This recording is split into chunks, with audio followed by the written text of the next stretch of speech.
जहाँ त्रुटि देखागला ସେଇଟା ଆମେ କମାଣ୍ଡରକୁ ଜଣେଇବୁ ଆଉ ପ୍ରଶାସନକୁ ଜଣେଇବୁ କି ଆଜି ଅମୁକ ଜିନିଷଟା ଅସୁବିଧା ହେଲା ଆମେ ପ୍ରଶାସନକୁ ଜଣେଇବୁ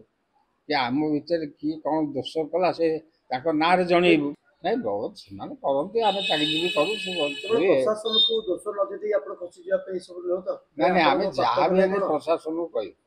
ଆପଣଙ୍କର କର୍ତ୍ତବ୍ୟ ଆମ ପ୍ରଶାସନ ତାଙ୍କୁ କହିବେ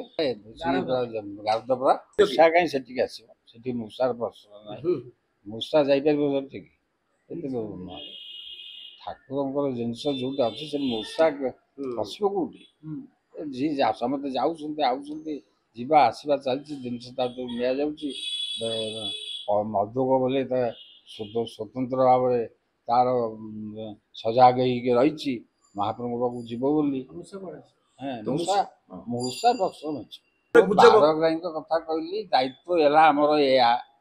ଏଇ ଦାୟିତ୍ୱକୁ ତୁଲେଇବା ପାଇଁ ବର୍ତ୍ତମାନ କାର୍ଯ୍ୟକ୍ରମ ବର୍ତ୍ତମାନ ସବୁ ଅଛି ମୂଷା କାହିଁ ତାକୁ ଖାଇବ ମୂଷାର କ'ଣ ସେ ଖାଦ୍ୟ ନା ମୂଷା ଗୋଟେ ମଦକ ଥୋଇଲ ଖାଇଦେଲେ ମାନେ ଅମୁଣିଆରୁ ନେଇଯାଇଛନ୍ତି ଆଉ ବାହାରେ ଯିବ ମାନେ ଏଇ ଅମୁଣିଆ ଜିନିଷ କ'ଣ କରିବେ ଯିଏ କେମିତି କ'ଣ ନେଇଥିବେ ଯିଏ ପାପ ନୁହଁ ଅମୁଣିଆ ଜିନିଷ ଗୋଟେ ମୁଁ ନେଇକିରି ଗାଧେଇ ପାଧେଇ ଶୁଚିବନ୍ତ ହେଇ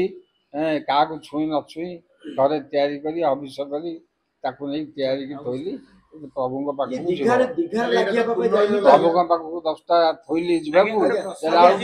ନେଲା ବେଳକୁ ତିନିଟା ନାହିଁ ମାରା ହେଇଗଲା ଆଉ ଦୀଘା କାହିଁକି ଯିବ ମୁଁ କହିପାରିବି। ଆପଣ କ'ଣ ଭାବୁଛନ୍ତି? କିଛି ମୁଁ ଭାବୁନି ମୁଁ ଏତିକି କାହିଁକି କମିଲା ସେଇଟା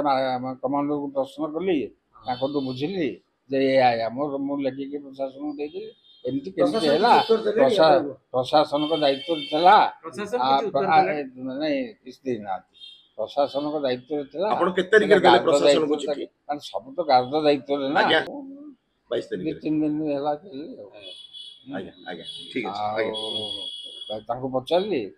ସେ ମତେ ହିସାବ ଦେଲେ ଯେ ଏଇଆ ଏଇମାନେ ଏଇଆ ସବୁ ଦେଇଥିଲେ କିନ୍ତୁ 300 ମୋଦକ ଏମାନେ ଆପଣଙ୍କର ଯିଏ ଆସି ସବୁ ନେଇଛନ୍ତି ସେମାନେ ତା ଯୋଗୁଁ 70 ମୋଦକ କମ୍ ଥିଲା ଗଣିକି ନେଇଛନ୍ତି କାହିଁକି 70 କମିଲା ସେଟା ପ୍ରଶାସନ ଅନେଷ୍ଟ ତଦନ୍ତ ତ ସବୁ ଠିକ ହେଇଯିବ ଅନେଷ୍ଟ ତଦନ୍ତ କ'ଣ ହେଇପାରୁଛି ତାର ମାନେ ଯାହା ହେଲା ସବୁ ଚାଲିଲା ବଳଭଦ୍ର କାହିଁକି ପଡିଥାନ୍ତେ ଯଦି ରଥ ଯଦି ଠିକ ଭାବରେ ଯିବ ରଥ ଉପରେ ଯଦି କେହି ନ ବସିବେ ରଥ ଉପରେ ଯଦି ସୁବିଧା ସୁଯୋଗ ନ ପାଇବେ କ'ଣଟି ଠିକ ଭାବରେ ହବ ମତେ ସବୁ ଠିକ ସୁଚାରୁ ଭାବରେ ଚାଲିବ ତଦନ୍ତ ଠିକ ଭାବରେ କଲେ ଚାଲିବ ଆମେ ତ ପ୍ରଶାସନକୁ ନେଇକି ଦବା ନା ଆଉ କ'ଣ ନାଇଁ କରୁନାହାନ୍ତି କହିଲେ ହବନି ସେ କାମ ବୁଝୁନାହାନ୍ତି ସେ କେମିତିକା କାରଣ ସମସ୍ତ କାର୍ଯ୍ୟ ସେ ବୁଝୁଛନ୍ତି ନା ଆଉ କିନ୍ତୁ ଏଇ ସବୁ ଯୋଉ ଯାହା ଜିନିଷ ବିପଦ ଏଇଗୁଡା ସବୁ ଖରାପ ଜିନିଷ ଆଉ କ'ଣ ବଳଭଦ୍ର ପଡିବା ଗୋଟେ ମହାବିପତ୍ତି ଇଏ ବର୍ତ୍ତମାନ ପ୍ରଭୁଙ୍କର ଅମୁଣିଆ ମୋଦକ ଏଇ ସବୁ ଚାରିଆଡେ ଚାଲିଛି କାହିଁକି କେମିତିକା କ'ଣ ହଉଛି ଏଇ ଯୁଦ୍ଧ ତ ଆରମ୍ଭ କରି ସବୁ ବିଭିନ୍ନ ପ୍ରକାର ମଧ୍ୟ ଭାଗର ମାଲିକ ହଉଛନ୍ତି ବଳଭଦ୍ର ମଧ୍ୟାୟତ ମହେଶ୍ୱର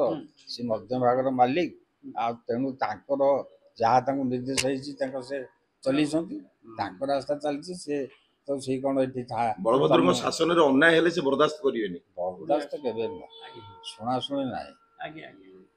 ସିଏ ଯାହାକୁ ଯାହା ପାନେ ଦବା କଥା ଠିକ ଭାବରେ ଦେଇଦେବେ ଆଉ କିଛି ଭାବିବା ଦରକାର।